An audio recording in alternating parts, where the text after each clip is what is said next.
Yo!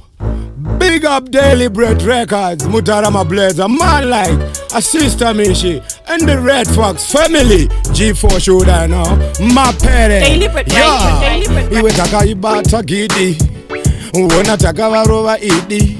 Ivo vachena vakada kutitorera minda takazvitora nhasi tave nekuzvitonga kuzere ndiwo mushonga dai pasina chimukoma kana chimotara tisina kutonga big top kuti Zimbabwe Patriotic Front.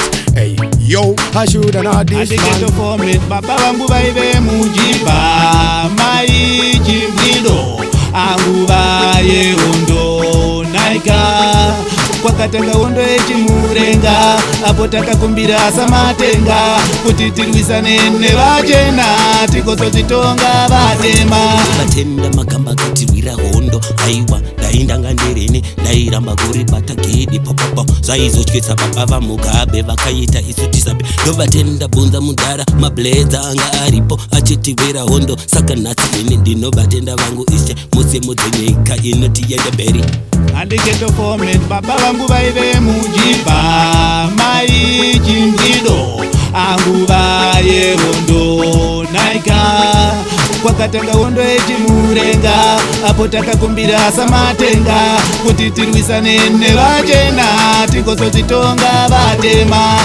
bvunza iva pfuura ndisinema andimboreva nhema ini iya yakaitika pachimoyo yakandibata moyo ini muyera moyo ona ichuwa vakarira varungu bvunza iva parere nyanyatwa yesu takavaonesa nyatwa vakazviona nhasi vakaona ndondo takakora kuzvitonga kuzere minda taya nayo Mutarama Blades shodana vangu vaive mujiba mai chimbido angu vaye hondo naika kwakatanga hondo yechimurenga apo takakumbira samatenga kuti tirwisane nevachena tikozotitonga vatema tongotenda vatongogara nhasi tarira yetongogara ndichitenda mbuya nehanda mangoma Mutarama Blades tongokanda vakaguvi vaona tongodzwanyika nemutuvi dai vatita vachitembo kusina mapopopo tarira yezimodhanziwo tongomhanya ikoko nhasi unotarira yetakapiwa yusimbawa mhindi hanzi kupfumi kuvadiki Mutarama Blades man like ona tavapedzera timbofa takapererwa tiri mapere shodana